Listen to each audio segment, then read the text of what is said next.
Hello, Kathleen fans! Ito na nga ha.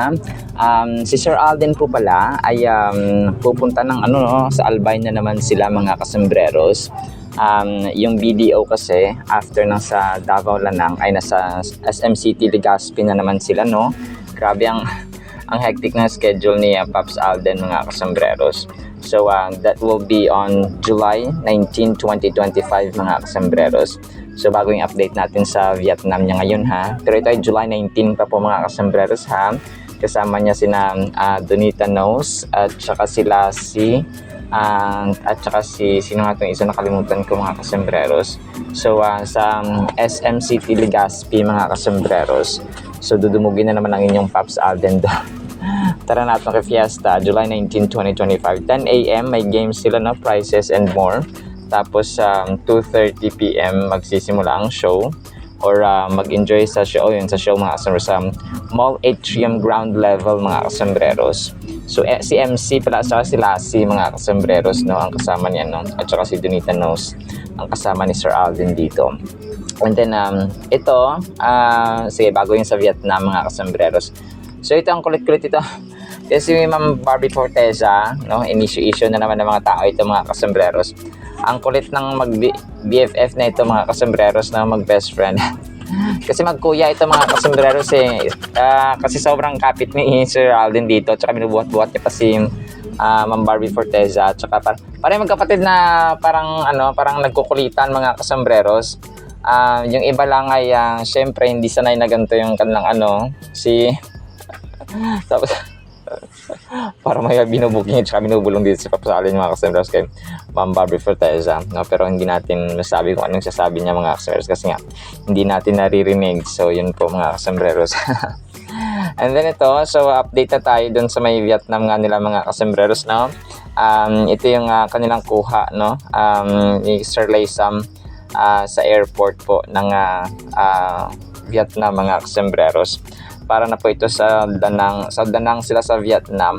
So ang Danang pala is lugar mga kasembreros, no? Third Danang Asian Film Festival. So kasama niya si Mama Ten at Sir RV Matibag. Pero ang Instagram story ay kay Sir Laysa mga kasembreros.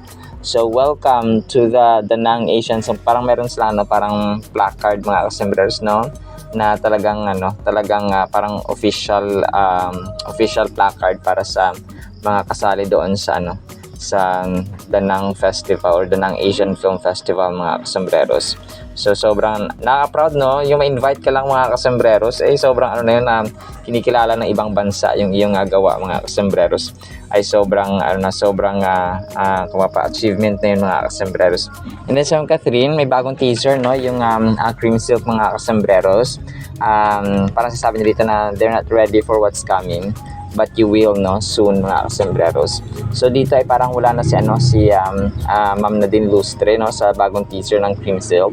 So kaliwat kanan ang kanilang endorsement mga kasembreros, no. Sobrang lupit. And ito, nakaka-touch ito kasi binilita pala ng ABS-CBN na parang ang laki talaga ng epekto ng Kathleen mga kasembreros. Sabi ng ABS-CBN News, ABS-CBN eyes profitability within the next 18 months. Company now operates at maximum efficiency with both costs and debt declining. So, ang laki ng talaga ng impact nung Hello Love Again mga kasembreros kasi yung pera, yung income, yung revenue mga kasembreros parang nakaboy mga kasembreros, no? Tapos yung syempre yung pelikula ng ibang mga artista, sila Vice Ganda and so on. Pero ito kasi 1.6 billion. So although hindi naman syempre, no, may hati pang Jimmy Pictures and so on mga staff. Pero ang laki, no, kasi kapag ang laki ng income, although may binabayaran ka mga staff and management, ay malaki pa rin talaga ang kikitain mo kumpara mo sa maliit na nga. Tapos may babayaran ka pa mga staff and crew mga kasembreros, ay malaking tulong talaga ang malaking nagawa ng Kathleen, no, at saka ng buong staff, sila Direk Cathy, writers and so on yung pelikulang Hello Love Again sa ABS-CBN. Sabi nga ng mga nagko-comment parang grabe no, parang sila yung nagbuhat mga kasembreros kasi sa artista pa lang doon talaga yung parang sila yung front row mga kasembreros. Kasi minsan may mga magagandang storya pero hindi click sa masa yung artista. So parang hindi rin ano no, hindi rin hindi rin na kumikita ng malaki mga kasombreros kasi maraming mga pelikula nag-flop no dahil nga hindi mahal lang, parang hindi sila patok no yung charm at saka yung charisma nila, hindi kagaya sa Kathleen na talagang phenomenal mga kasombreros na kahit nasa ibang bansa no talagang Direk Cathy pa no. Talagang sa ibang bansa ay so pag si Direk Cathy din talaga no talagang minamahal din ng blockbuster din talaga mga kasombreros. Yun po no. Combine na mga kasombreros sa effort ng lahat. And then ito, ang next item natin, yung Ribisco crackers, naglabas sila ng panibagong kahapon, yung parang mga pictures na kuha nila ang kulit Pops Alden, yung parang hindi na post mga kasombreros. Pero ito si Pops Alden ay sobrang kulit no, at saka yung si Sir Luis Manzano. So yung sila mismo yung kumuha yung management ng Ribisco crackers mga kasombreros. So yun, hawak-hawak na yung Ribisco tapos tato ako dito kay Sir Luis Manzano pag nakatingin kay Sir Alden. Yung parang kinitiis niya tsaka parang alam mo na kasi nga may alam din ito sa Kathleen mga kasombreros at saka sa status nila. So pero secret lang talaga, low-key lang mga kasombreros ang Kuya Luis mo mga kasombreros. So pareho silang 5'11" ng height mga kasombreros, tangkad. Parang akala mo Sir Alden para maliit lang siya no, pero pag tinapat mo na sa ang tangkad pala niya mga kasombreros kasi si Daddy Bay matangkad din So dun siya nagmana mga kasombreros. So sabi ng Ribisco crackers dito ay it's official dahil special tayong lahat. Ang Ribisco crackers may dalawang celebrity endorsers na last June 9, Luis Manzano and Alden Richards officially signed the Ribisco crackers contract. So yun po mga kasombreros ang taang post ng Ribisco crackers official page mga kasombreros. And then ito si Sir Alden, dito muna. Si Sir Alden po ay nag-post no ng kanyang verse of the day. Yung yung dito, yung Matthew 5:10 naman, blessed are those who are persecuted because of the righteousness, for theirs is the kingdom of heaven. Amen and amen, Pops Alden. So sa Beatitudes din siya mga kasombreros kasi kapon parang 9 yata yon. So yun po mga kasombreros.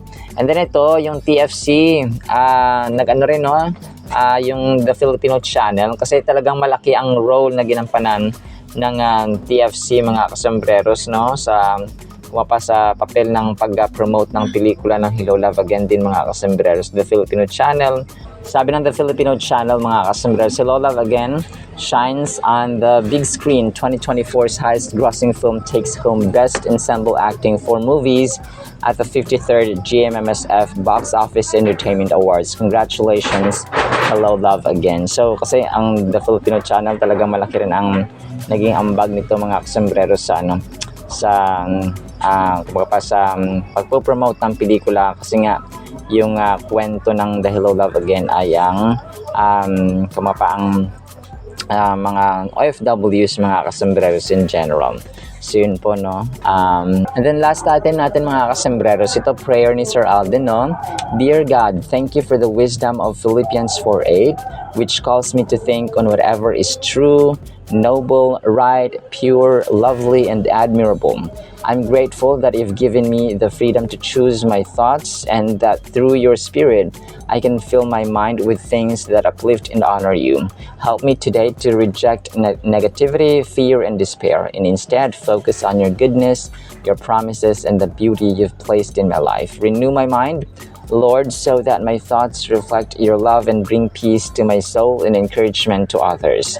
In Jesus' name, Amen. So talagang pag-sabi natin sa mga kanto term, talagang bongga ang panalangin at saka prayer ni Sir Alden every time no.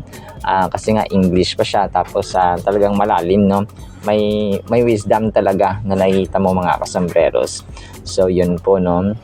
So yan lang actually sa ating Kathleen items. So sana po ay pakinggan po natin ang Word of God. And today no, July 1 na 2025 mga kasombreros, Tuesday po. And I think it's a holiday mga kasombreros sa ibang parte ng ng mabansa mga kasombreros. Alright, so sana papakinggan po natin ang Word of God. At para po sa ating Word of God ay sobrang ganda po nito mga kasombrero. Sana po ay pakinggan po natin. Ang title, Not Big Bang. Hebrews 11:3, by faith we understand that the worlds or universe was framed or created by the Word of God, so that the things which are seen were not made things or were not made of things which are visible. So sa ibang translation mga kasombrero, kasi ito ay New King James Version. Sa English Standard Version, ang worlds dito ay universe, no? Kung alam niyo yung Big Bang Theory, okay, the Big Bang Theory mga kasambreros ni George Lemaitre or ni George Lamet mga kasambreros na isang Belgian priest, ay sinasabi niya ng mundo, ang kalawakan, no, ang universe mga kasambreros ay nagmula sa isang primordial atom. So ang primordial atom mga kasambreros ay isang maliit lang siya na atom na isang piraso, tapos nagkaroon ng expansion, naunat ng naunat, tapos nagkaroon ng pagsabog. So yun na. And then yung mga planeta, yung araw, yung buwan, yung mga constellations, yung galaxies, at saka yung mga orbits ng mga planeta ay na-order and nag-form mga kasambreros, kagaya po ng ating solar system or planetary system ngayon mga kasambreros sa kalawakan. Alright, so kung kaya sasabi natin ito na not Big Bang, kasi hindi natin ito pa, kasi ano siya mga kasambreros, theory lang siya in the first place. Gagawin ko actually itong trivia mga kasambreros, no, sa ating kaalaman. Hindi siya, kasi theory lang siya. Pag sabing theory kasi or teorya, isang suggestion, isang proposition, isang suggestion or isang tawag dito, hypothesis, educational guess lang siya mga kasambreros pag sinabi nating theory. Bagaman pinublish siya, research, gumawa ng studies, ng research, pero hindi siya napatunayang totoo mga kasambreros. Although science give us the specific details, like gaano ka laki yung sun, gaano ka init, ganito yung orbit. So ano yung yung mga Hubble telescope mga kasambreros na mga images na nakuha ng NASA, nag-expand ang kalawakan, ang universe, may multiverse pa beyond the dimension ng tao mga kasambreros, and even the universe. Grabe, no? Alam niyo pag nagta-travel yung yung mga telescope and then nagbibigay sila ng imahe, yung mga astronauts, cosmonauts, mga kasambreros, nakita natin yung vastness, kung gaano kalawak ang mundo natin mga kasambreros, ang universe rather. Gaano ka ka-complex, gaano ka hindi mo ma-describe mga kasambreros.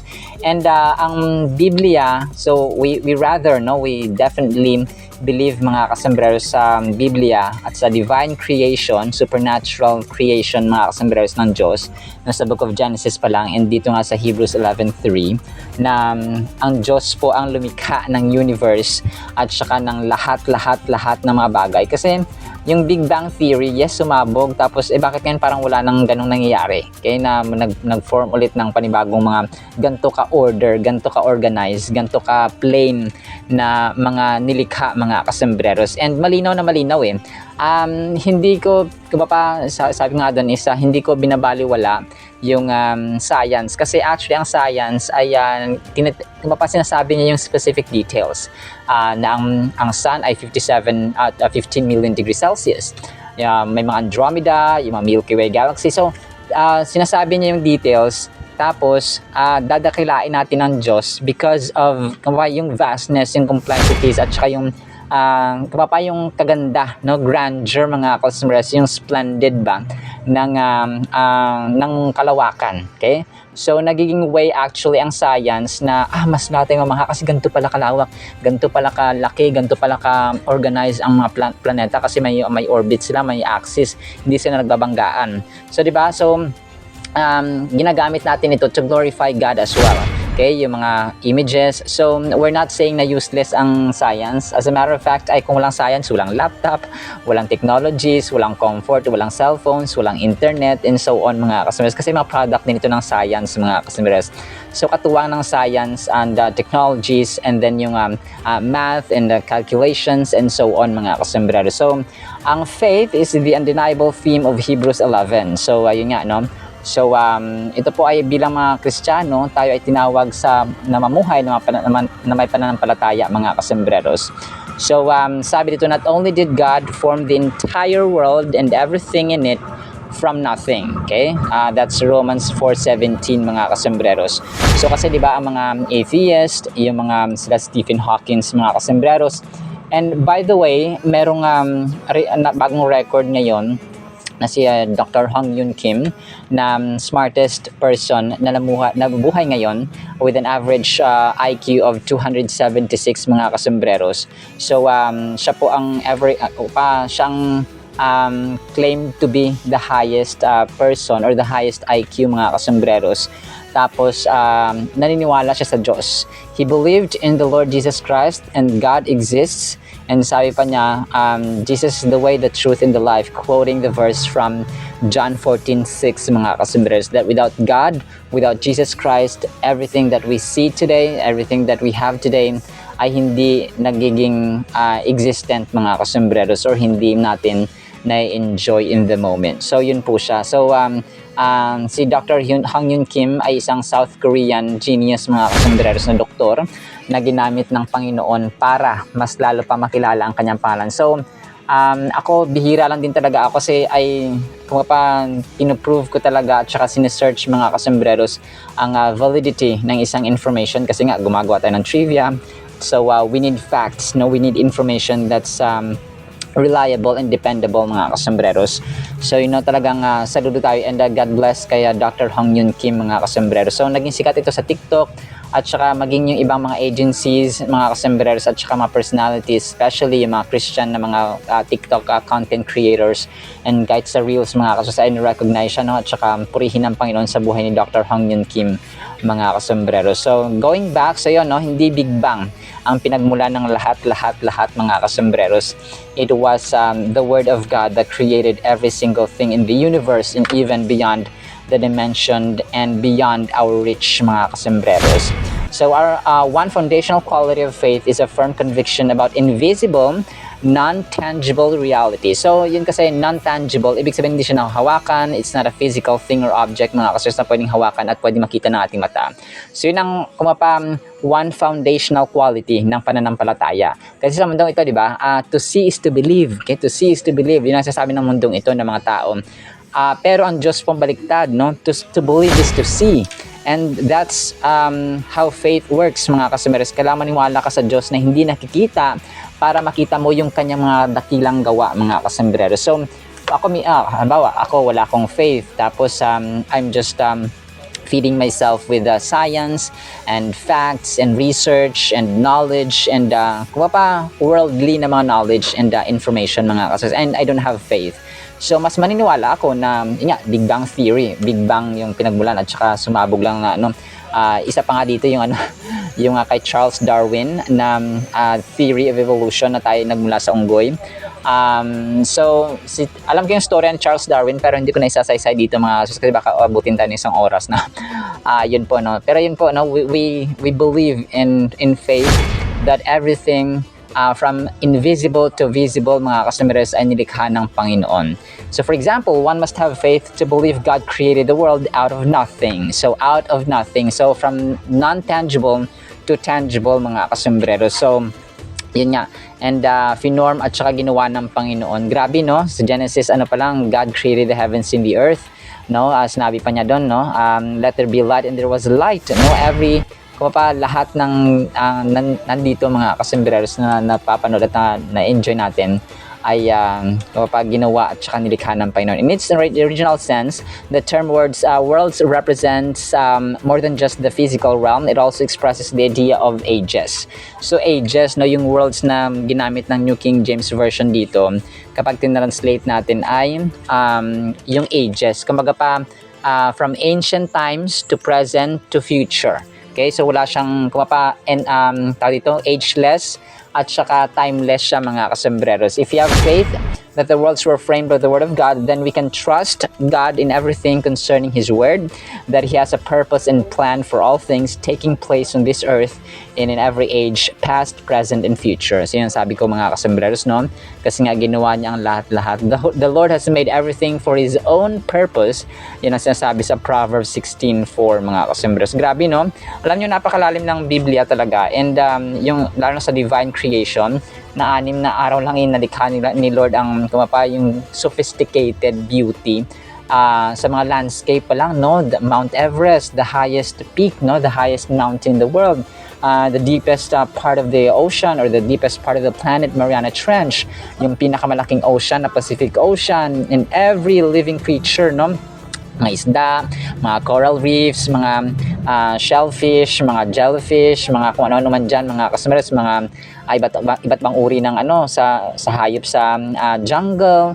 Alam nyo, kahit naman yung sa lupa, no, sa ilalim ng lupa, mga kasambreros, nakakamangha, no, lalo kapag nanonood kayo ng Animal Planet o Discovery Channel, for example, or National Geographic, talagang doon makita na yung science ay pinapakita niya, minamanifest niya at saka pinapakita sa mundo na ganito kaganda, ganito kadakila ang Diyos when it comes to creation. And tayo nga na tao, di ba? Kung paano nilikha mga kasembreros, ay hiningahan niya tayo. And ang oxygen na hinihinga natin ngayon ay patunay po yan ng hininga ng Panginoon. And we live mga kasembreros sa mundo to. Grabe, no? Napakalalim po mga kases. But that is it for the meantime. Nawa po ay pagpalain po tayo ng pag-ibig, pananampalataya at pag-asa at kaalamang nagmumula sa Panginoon na ang lahat-lahat, ang universe na ito ay siya ang lumikha. In Jesus' mighty and powerful name we pray. Amen and amen. See you sa next segment mga sunusan pa. Alam po,